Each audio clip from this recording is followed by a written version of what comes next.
Hi, I'm Rosie Finn, astrologer in Olympia, Washington. Welcome to this part two of a transit talk for 2025, a look ahead. And in this talk, we'll be looking at specifically different places and different people in charge and what their influences are going to be. And when I'm looking at these charts, there's several things I'll be focusing on. The first is anything around 9 degrees of the fixed signs, particularly 9 degrees of Leo or Aquarius. That's where Pluto in the coming years is going to do its biggest work. So anybody with planets at 9 degrees, give or take 5 degrees, so anything between 4 and 14 or 15 degrees of the fixed signs is going to be heavily transited by Pluto while the world is in a time of great change. And so anybody with those points are here to do this really profound work of transforming the systems that we have on the planet, of transforming the way we do things, of the very understanding of the purpose of humanity and our ability to evolve and change and transform.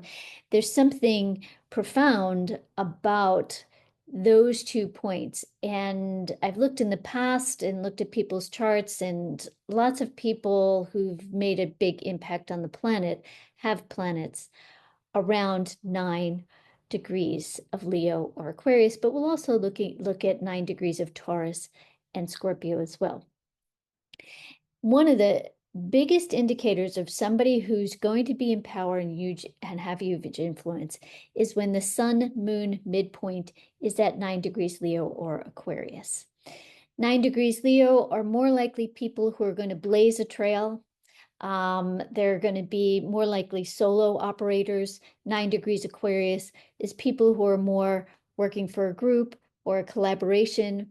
Now, the group could be a group of CEOs, it could be a group of leaders in the world, it could be a cabal, it could be a group of anything, but it's people who are more likely acting in cohesion with others. Okay, more likely.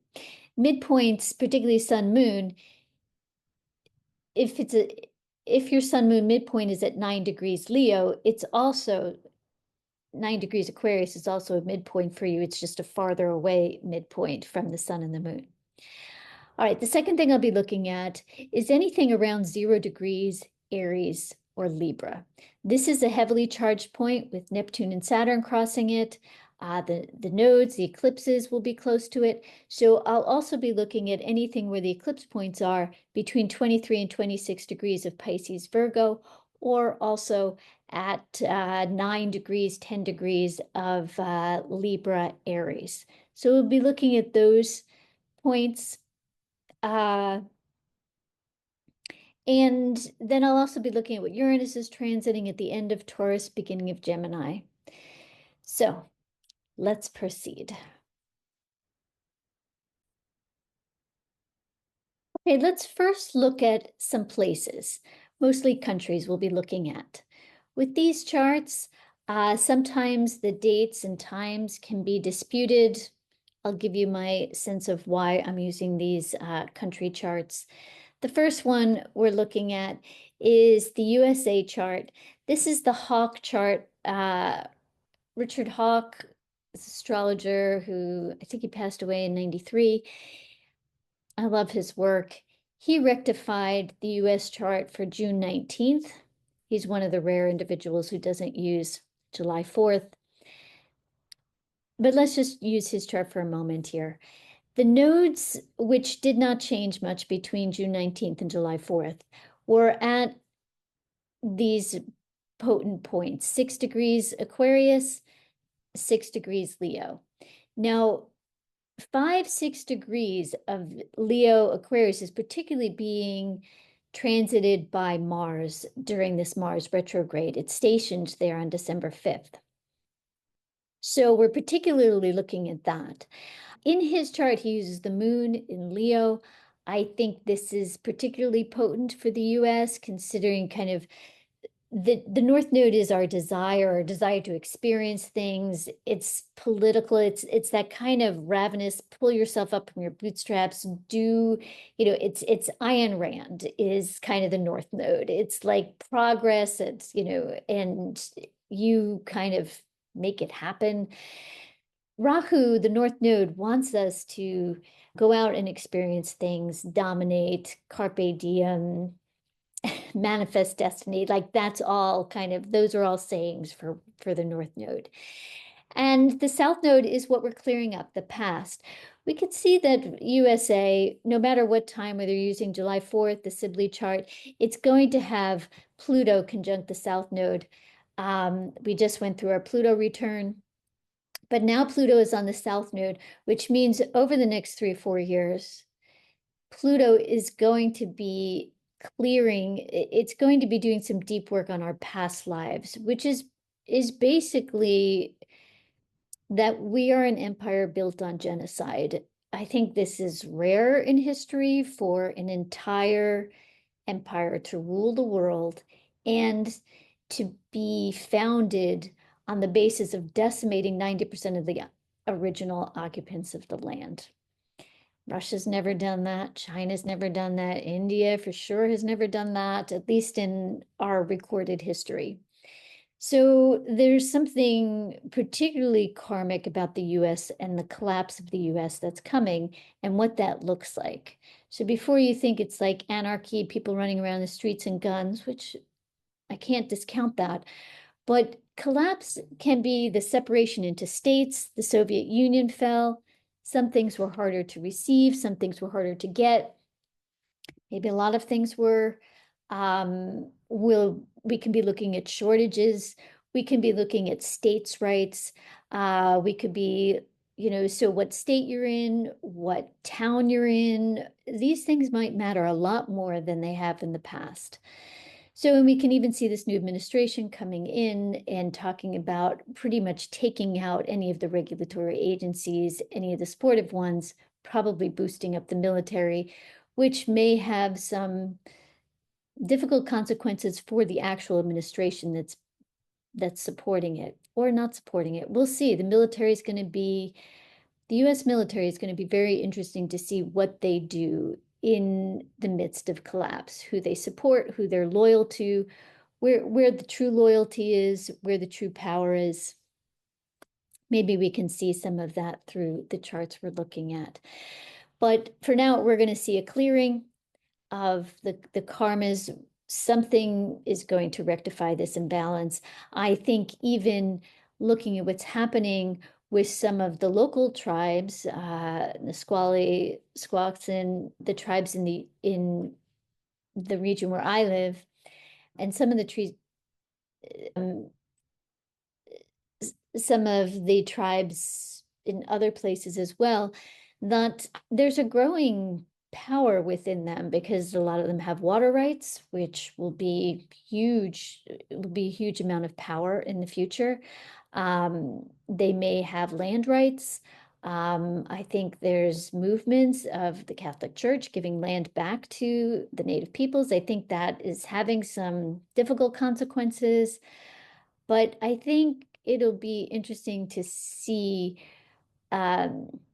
maybe a growing movement that is supportive for people who have been so oppressed and suffering for so long. So then we're also a country that is built on racism, on slavery. We really grew into an empire because of slavery.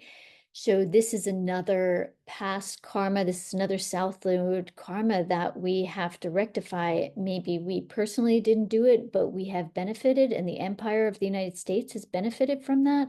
We built on it. So really, there aren't many examples in history, and I personally can't think of any, where a country has both been built on, could not have grown without slavery, could not have become the empire it was without it, and also could not have existed without genocide. I mean, we could have existed, we would just be very different. But the empire itself is, we got some bad karma, let's say. So we've got some reckoning coming to us with this Pluto crossing the South Node. Saturn at 14 degrees Libra, kind of outside of the orb that I'm looking at for the Libra Aries transits. So the US Sibley chart has the sun at 14 degrees Cancer, which is at the point that is the star Sirius, which is a star strongly connected to the foundational elements of humanity. Here in this chart, the sun and Jupiter are opposite the galactic center. So there's some beacon of hope here. There's some light that comes in. I think there were some radical ideas in the founding fathers that, including things in our Constitution, freedom of religion, freedom of speech, really having that as part of our foundation. I think that's a lot of this Sun-Jupiter conjunction, which is a very positive thing in the US chart. This combination of Venus, Mars, Uranus, which doesn't happen in the Sibley chart, is also one where there's a lot of change. This can also support rebellion, which is the foundation of our country as well. All right, let's go on and see. Oh, this isn't quite in the order that I wanted it to be.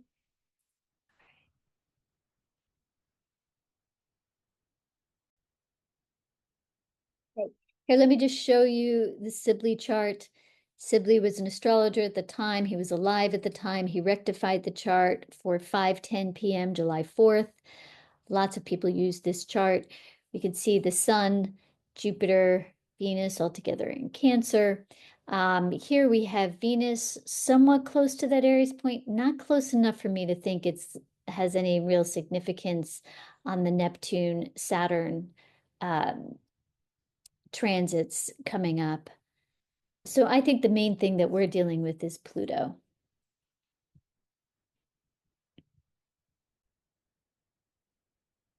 All right, so here's China's chart, the next highest GDP in the world. The US GDP is still growing, but it's not growing as fast as China. China's GDP is expected to overtake ours in the next several years, depending on how fast our countries grow and if there's any change in that.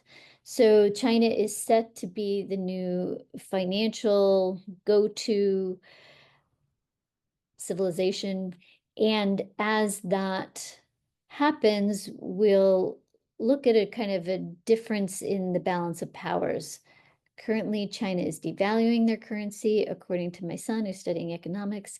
I don't completely understand how a country can do that, but if it's devaluing its currency at the same time that it's growing quite a bit quicker than the US, that means that there can be a sudden increase in the value of the yuan and a sudden decrease in the value of the dollar at some point when China chooses.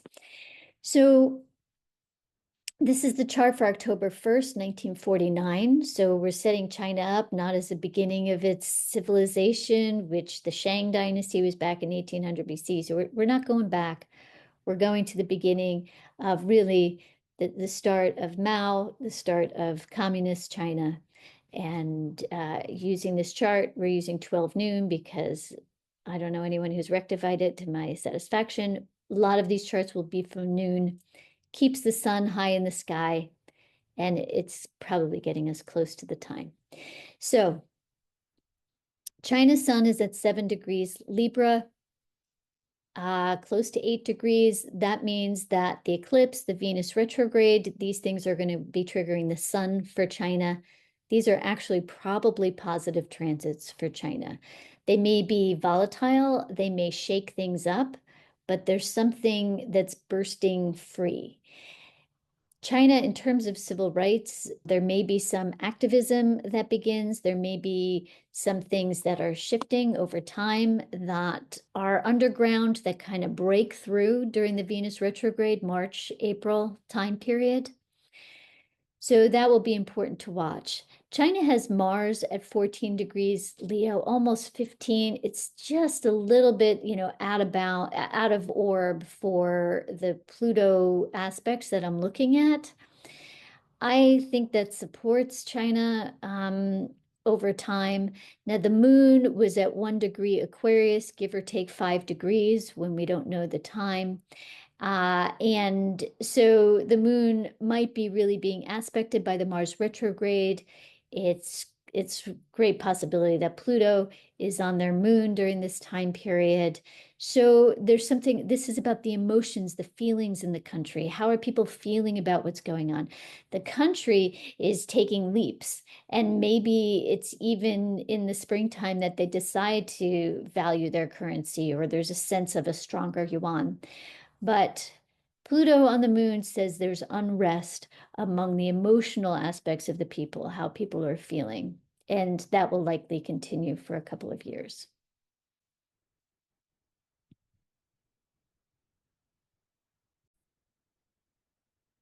All right, next one we're going to look at is Russia. Now, this is the Russian Federation, June 12th, 1990. This was after the fall of the Soviet Union.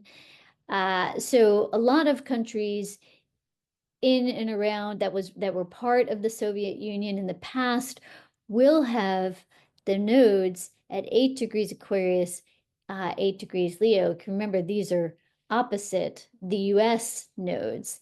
So there's this soul work that our countries are doing out, which astrologically speaking is probably why there was a Cold War and why our empires have grown up alongside each other. And of course, the Russian country has never been near the GDP, near the powerhouse that the US has been. I think there's been a facade about it. But now we have the North Node of Russia at 8 degrees Aquarius. This means that it's moving into more collaboration.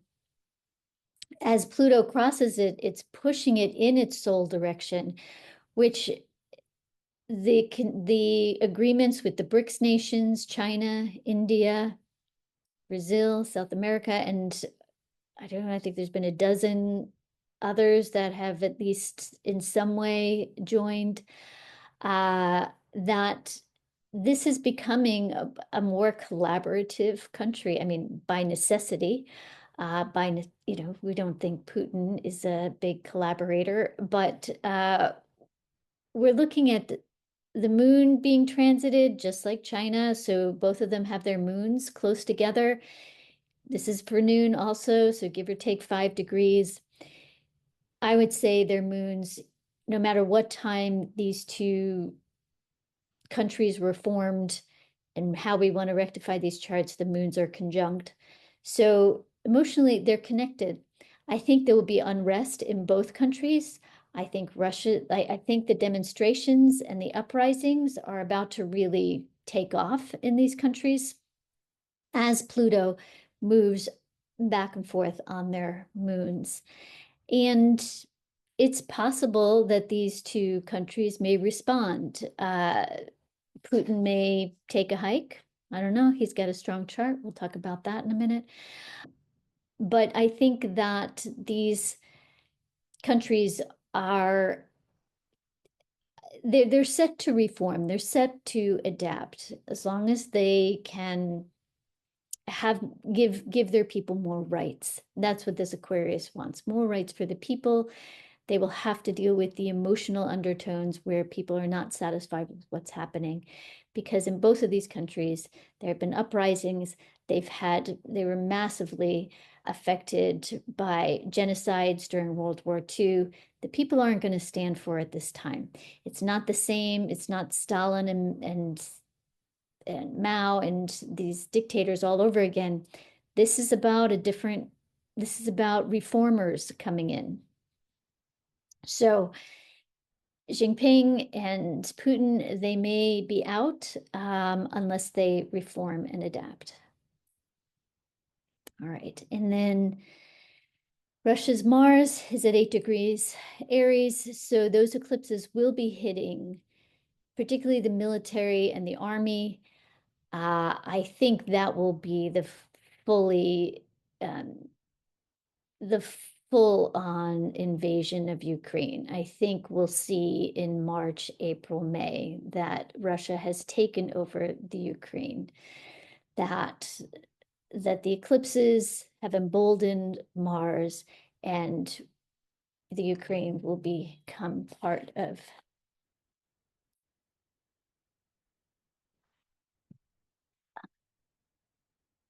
sorry about that. It'll become part of the Ukraine will become part of Russia.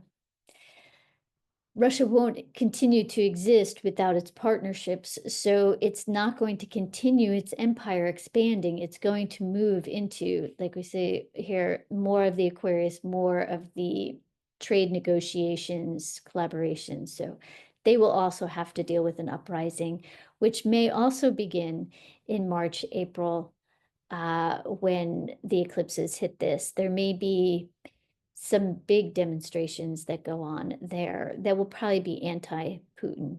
We'll see.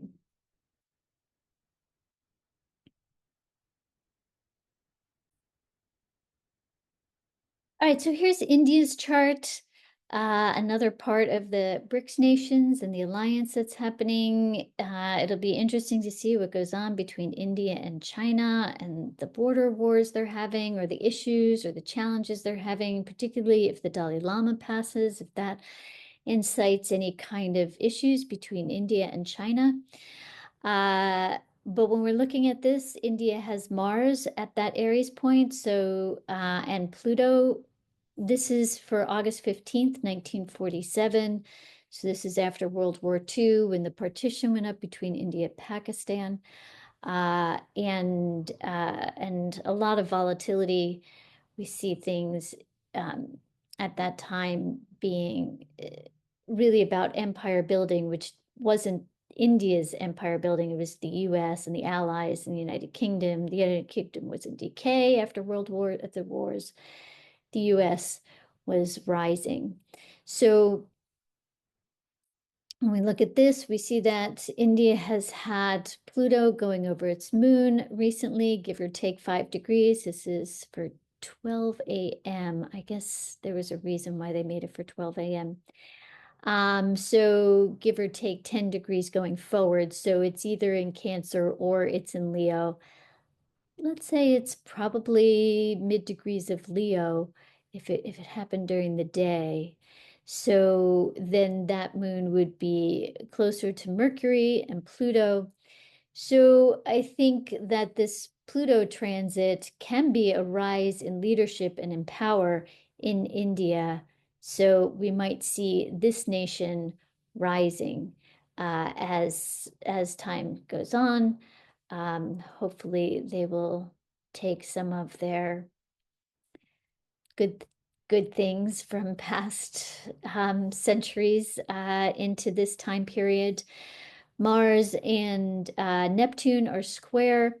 This is an interesting square because in esoteric astrology, Mars and Saturn and Neptune rule the sixth ray, which is one of the underlying kind of vectors or forces in the universe.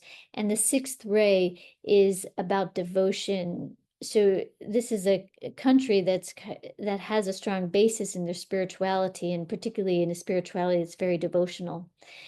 I think that there's an ending to some of the religious divides that have been happening when the religious divides have come out of kind of vigilantism or fanaticism, or that kind of righteousness. I think this Mars-Neptune square is a signature for why there's been so much religious divisiveness in India, whereas there's precedent for India to be much more open to multiple religions. Uh, and it may be particularly because Hinduism and Islam are particularly adversarial in some historical pictures. But we're looking at Mercury and Pluto being heavily transited over the next several years. So new ideas, new thinking, and turmoil and deep change at the same time.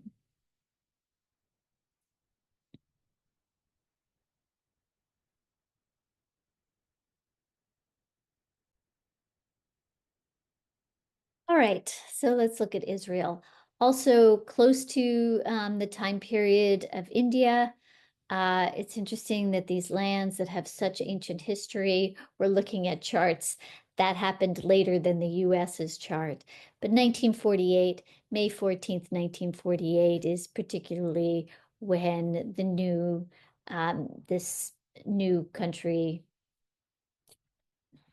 not not anything about the people, but the actual boundaries and agreements around the formation of this country that really were made by England and the US and in agreement with other countries was made at this time period for the people living there, including the Jewish refugees that were coming there for a homeland, including the Palestinians and the other people that were already living there at the time. So we see that the sun is at 23 degrees Taurus. This is where Uranus is coming along. Uranus is going to station there in January, so it's hitting this point. I think that the volatility that's happening there is likely to escalate during this time period. It also has moon. See a lot of these BRICS nations, they've got their moon at somewhere close to 3, 4, 5, 1, in those early degrees of Leo or Aquarius. So this is an emotional connection between them. They could really resolve a lot of issues by the collaboration that's happening. So Israel has got Pluto opposite the moon. It's being emotionally challenged. That Uranus conjunct the sun is particularly intense. It will be short, so it's either going to implode or to have some really big changes to it in the spring. And then Uranus will move off of that point. Neptune at 10 degrees Libra is where the second eclipse on March 29th is. And Neptune has a square from Venus. This is particularly interesting for the things that we're seeing. So I think it's mostly the Uranus thing, which is Uranus transit. So that's more on at the end of January, February time period. And of course, the Mars retrograde's going back and forth over its moon, which is volatility, more likely to be violence, more likely to be people feeling emotionally unsettled, agitated, angry. Yeah, with guns. Mars likes to kind of trigger some violence. So we'll see. The Mars retrograde, it goes back to 17 degrees. Cancer will be the next place it stations. But which isn't, so we might be seeing when Mars turns around at the end of February and then goes back through the rest of Cancer, and then it's more into Leo back in May. We might see some kind of resolution happening there with the third Mars-Pluto opposition happening in May. All right. We already did China.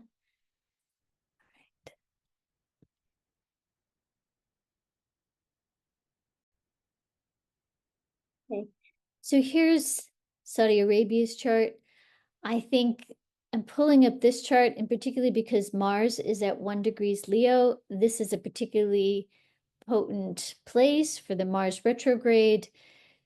So I think there might be some uprising and destabilization in this country. It could be the fallout from Syria. It could be the fallout from other unrest that's happening in the Middle East. So it will be, Mars will be going back and forth on its Pluto, on its Saturn. This is really destabilizing things that maybe have seemed secure in this country. Also, September 23rd, 1932, this is the beginning of this dynasty that's happening in Saudi Arabia. So this is 0 degrees Libra. This is so Neptune and Saturn are going to be opposing the sun, which is also how the country appears to everyone else, how it identifies itself. So it's going to go through a big identity shift over these next 2 years. And Neptune is can really dissolve some things where there's been an overreach that's happening. It can shift from underneath. Neptune is kind of slippery, so it may not be the kind of sudden radical change that we're seeing in Syria. It may be more a slippery slope into a disillusionment that happens along with other countries in the Middle East.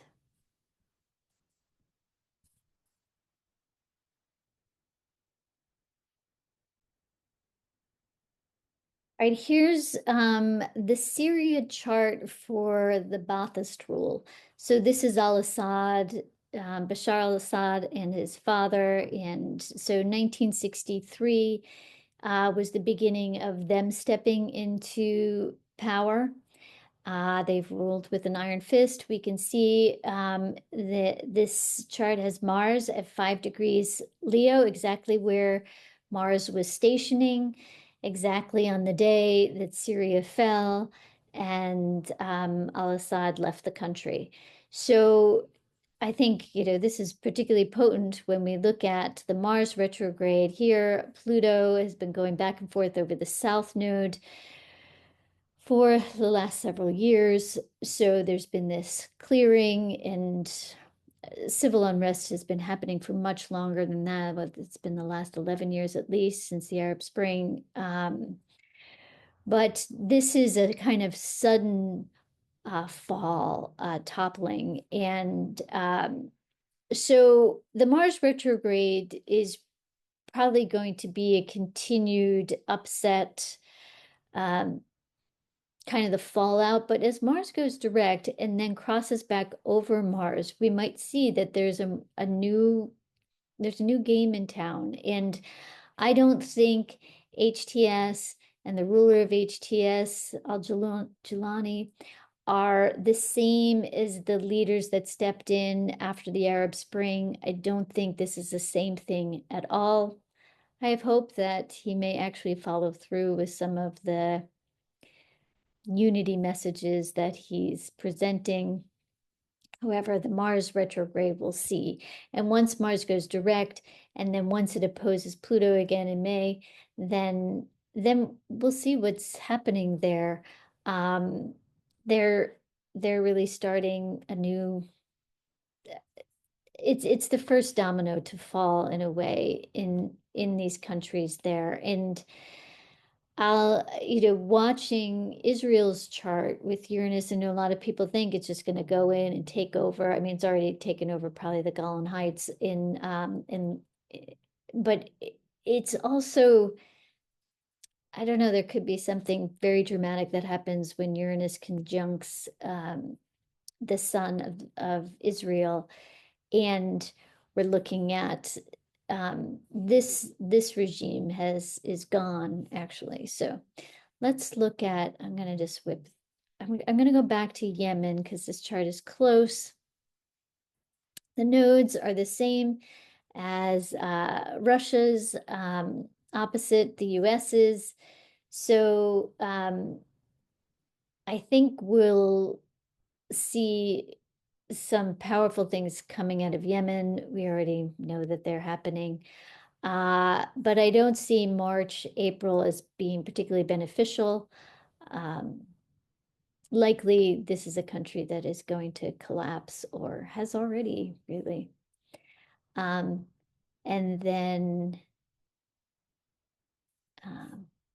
then let's look at the chart for HTS. All right, this is a really powerful chart. It has the sun at 8 degrees Aquarius and the moon close to there. I was born at a new moon. It was probably pretty close to an eclipse, although it would have been a wide orb for an eclipse. This is, I think this is here to stay. I think this January 2017, January 28th was the formation of this organization, or at least what they're saying on Wikipedia. So I think this is an organization that Pluto is going to embolden throughout its next 10 years. So I seriously hope there's some possibility within them to actually form something where there is more freedoms for the people there. Mars at 0 degrees Aries is going to be strongly aspected.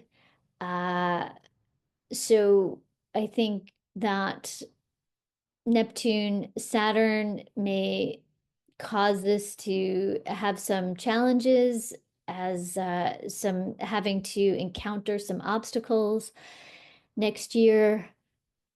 But Neptune on Mars may also influence it, where the violent tendencies, the rebel tendencies that are part of this organization, that are the foundation of it, very Mars, Aries, um, may Neptune may help dissolve those tendencies, while the sun, the vitality of the organization, grows in a really different way that may be more collaborative. So I strangely have hope for this organization. All right.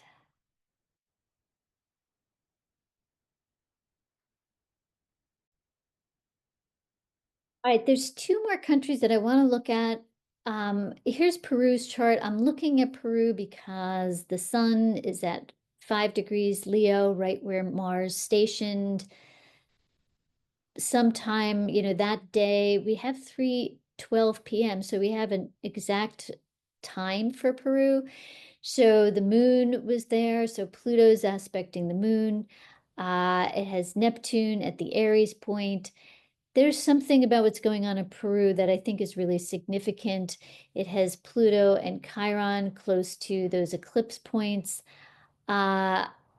I'm not really up on what's going on there, but I think it'll be interesting to see what emerges from Peru, if there's been some coup that's happening there or some unrest that's going on.